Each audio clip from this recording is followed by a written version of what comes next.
bagaimana kabarnya hari ini? Alhamdulillah baik. Ibu bagaimana kabarnya? Alhamdulillah baik juga Pak.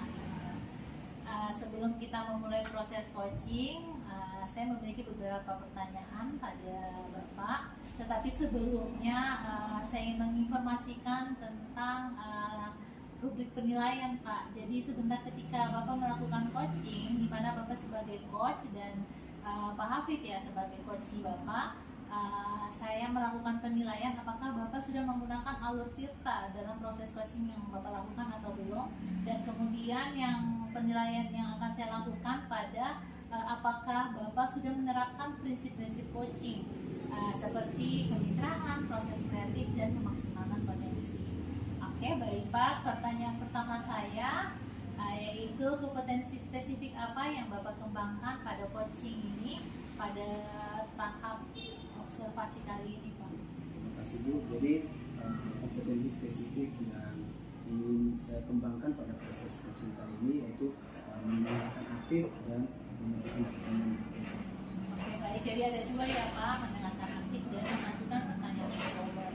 Oke, kemudian pertanyaan saya berikutnya adalah indikator ketercapaian yang bagaimana yang diinginkan oleh Bapak dalam kegiatan coaching kali ini? Jadi indikator ketercapaian yang bisa lakukan pada proses coaching kali ini, jadi saya berharap dapat menuntun coach saya supaya bisa mengeluarkan ide-ide kreatifnya dan memberikan langkah-langkah untuk menghasilkan solusi dari permasalahan yang dihadapi. Seperti itu ya Pak. Oke baik Pak, sampai di sini dulu percakapan kita pada observasi kali ini. Silakan Bapak melakukan coaching terhadap coach Bapak, dan setelah Bapak melakukan proses coaching sebentar, kita akan melanjutkan bincang-bincang Pak. Siap. Ya, silakan Pak. Terima kasih. Assalamualaikum Pak. Waalaikumsalam. Gimana Pak Hafid? Maafin Pak sama waktunya ini Pak. Maafin Pak, saya mah gimana Pak? Jadi ini Pak, saya ini pada sedikit mengganggu ini. Mungkin dengan saya turut sama Bapak ini bisa membuat saya keluar Pak. Banyak. Jadi saya bertanya kok tiba-tiba Bapak datang kayak gini. Jadi mudah-mudahan kalau Bapak ini juga bisa mendapatkan solusi. Jadi kenapa nih, ada masalah apa kok tiba-tiba Bapak datang? Jadi Pak saya kira Pak ada masalah Pak tentang belajar mungkin nanti saya harus dari Bapak yang saya pertama Pak. Oh, jadi gitu. Jadi Bapak itu ada masalah ya di kelas. Tanya Bapak cerita ada kayak gitu dari saya. Oke. Jadi ada masalah apa di kelas? Ini Pak,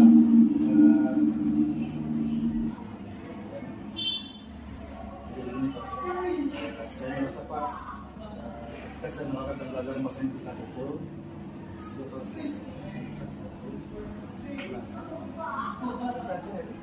Lamit. Jadi begini Pak, saya makanya Pak, ketika belajar bahasa Inggris itu mereka Pak merasa kayak gimana ya, kurang motivasi dalam belajar bahasa Inggris itu Pak. Jadi masalahnya adalah bahwa di kelas Bapak itu Bapak merasa bahwa siswa yang Bapak di kelas itu kurang termotivasi untuk belajar bahasa Inggris Bapak.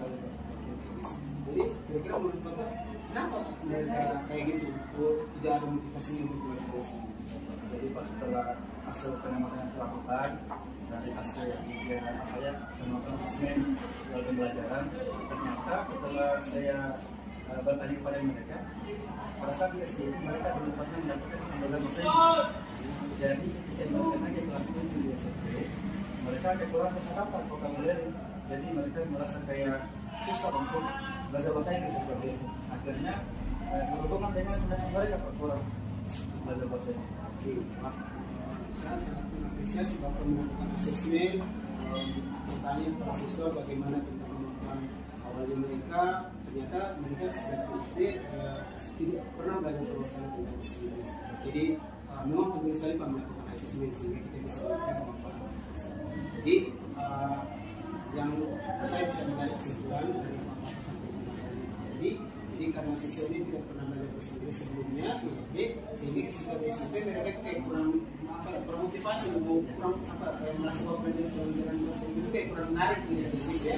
Jadi menurut Bapak dengan cara ini ada tidak yang bisa Bapak lakukan atau cara pendekatan yang bisa Bapak lakukan supaya mereka bisa tertarik termotivasi pada bisnis?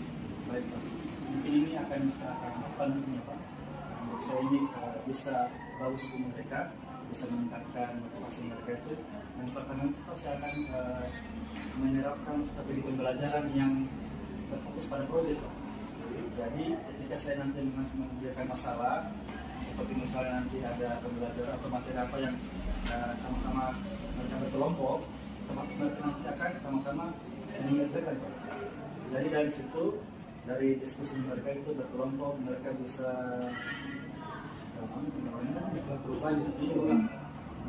bisa baru sebelum kita apa solusi ini? Ulangi dan solusi. Apa fokusnya kemana nih? Fokusnya di Maksudnya pendekatan mau apa, aku mau pakai pakai apa? Apa lagu-lagu itu? fokusnya kemana nih? Di minat atau kosakata? Tahunya. Terus kamu pakai apa? Aku mau lihat di kosakatanya karena tadi karena mereka sebelumnya tidak. Terus kosakata. Cuma pertanyaan atau ada pertanyaan lagi apa lagi? Tidak. Selain nanti kalau saya tanya selain istilahnya mungkin penggunaan apa? Jadi kalau yang mau mungkin bisa penggunaan media, saya bisa gunakan gitu kan? Mungkin malah kayak gitu kan?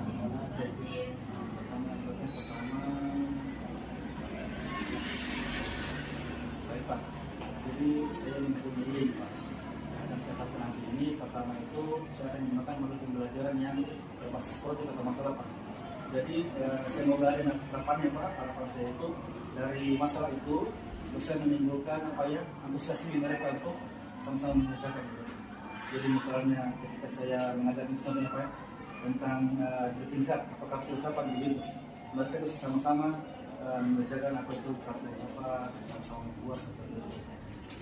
Oke, luar biasa. Jadi menurut Bapak metode yang Bapak tawarkan itu bisa meningkatkan antusiasme mereka. Saya merasa seperti itu.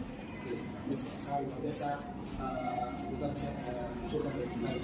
Berikutnya selain dengan metode atau pendekatan project tadi, ada tidak kira-kira yang lain yang bisa dilakukan supaya lebih bermotivasi lagi mereka berbisnis? Oh iya, lagi saya katakan untuk bisa meningkatkan kosakata mereka, nanti saya akan apa ya menggunakan media pembelajaran itu seperti flashcard.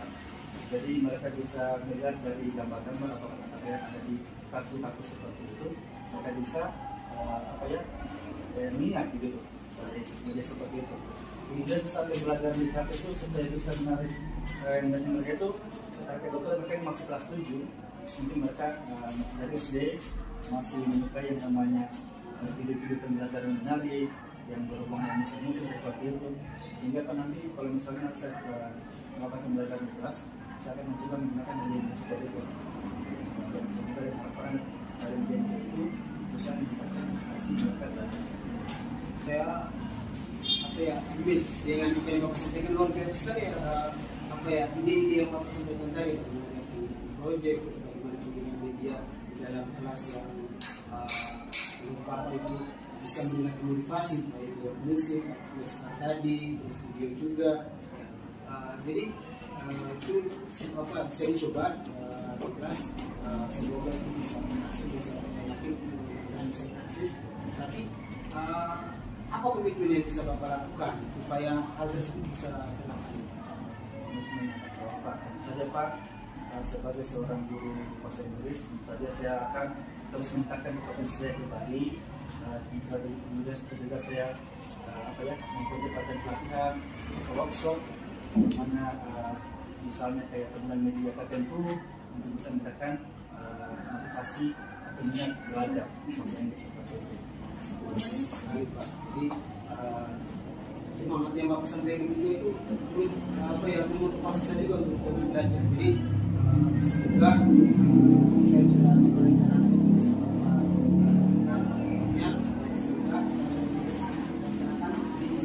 bisa bermanfaat dan bisa berhasil untuk meningkatkan tadi motivasi. Sangat berharap seperti itu. Oke, terakhir ini Pak, saya rasa setelah Bapak menunjukkan idenya Bapak, terus misalnya Bapak rasakan ketika kita cerita nih?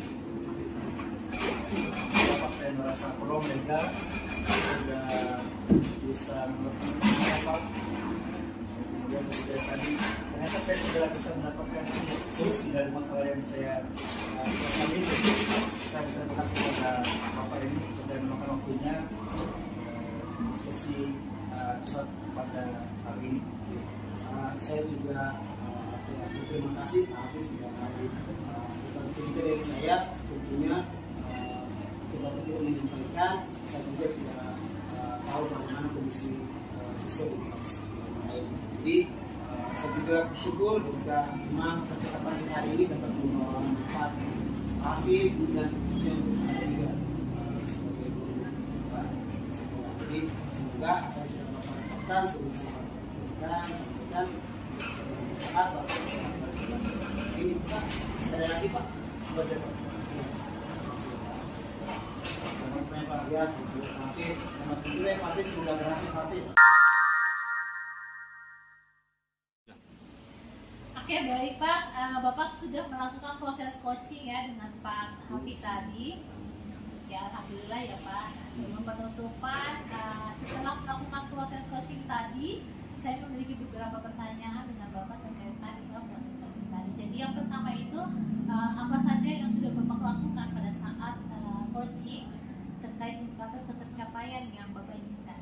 Oke, terima kasih Bu. Jadi pada saat coaching tadi saya sudah berusaha melakukan percakapan sesuai dengan anak kita, dimana dimulai dengan tujuan, identifikasi, rencana aksi dan tanggung jawab.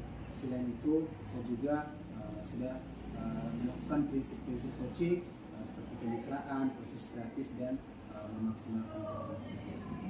Baik Pak, sebenarnya saya juga tadi sudah mengamati langsung yang Bapak lakukan dan itu sejalan dengan yang Bapak katakan sebenarnya. Alhamdulillah ya Pak. Ya, karena saya lihat tadi memang Bapak sudah berusaha untuk menuntun coach Bapak sehingga coach Bapak bisa menemukan ide atau jalan keluar dalam permasalahan yang ada atau permasalahan yang dihadapi melalui pertanyaan-pertanyaan berbobot yang luar biasa dari Bapak. Nah, kemudian saya juga tadi sudah mengamati bahwa Bapak sudah menerapkan proses-proses coaching, prinsip-prinsip coaching seperti kemitraan, proses kreatif dan memaksimalkan potensi. Ya, jadi yang memaksimalkan potensi dari coach Bapak itu sangat luar biasa Pak. Oke, jadi pertanyaan terakhir saya, kompetensi apa yang ingin Bapak kembangkan dalam hasil coaching tadi? Terima kasih. Jadi kompetensi yang ingin saya kembangkan lagi yaitu pendengaran itu yang ingin saya kembangkan untuk proses coaching ke depannya. Mungkin itu yang ingin saya kembangkan. Ya, baik Pak. Ternyata Bapak yang dikembangkan itu mendengarkan secara aktif ya. Jadi memang ini penting Pak, karena kita sebagai coach ya, sehingga kita bisa menuntut mereka, berarti kita harus memposisikan dirinya kita sebagai pendengar yang aktif supaya bisa satu rasa ya Pak dengan coaching. Oke, baik Pak, semoga kedepannya Bapak dapat mempertahankan hal-hal yang baik ini, dan semoga hal-hal yang baik ini yang Bapak sudah punya, yang Bapak sudah pegang erat-erat ya, yang saya perhatikan tadi, semoga bisa bermanfaat untuk Bapak ke depannya. Terima kasih. Makasih Pak. Ya, Assalamualaikum warahmatullahi wabarakatuh. Waalaikumsalam.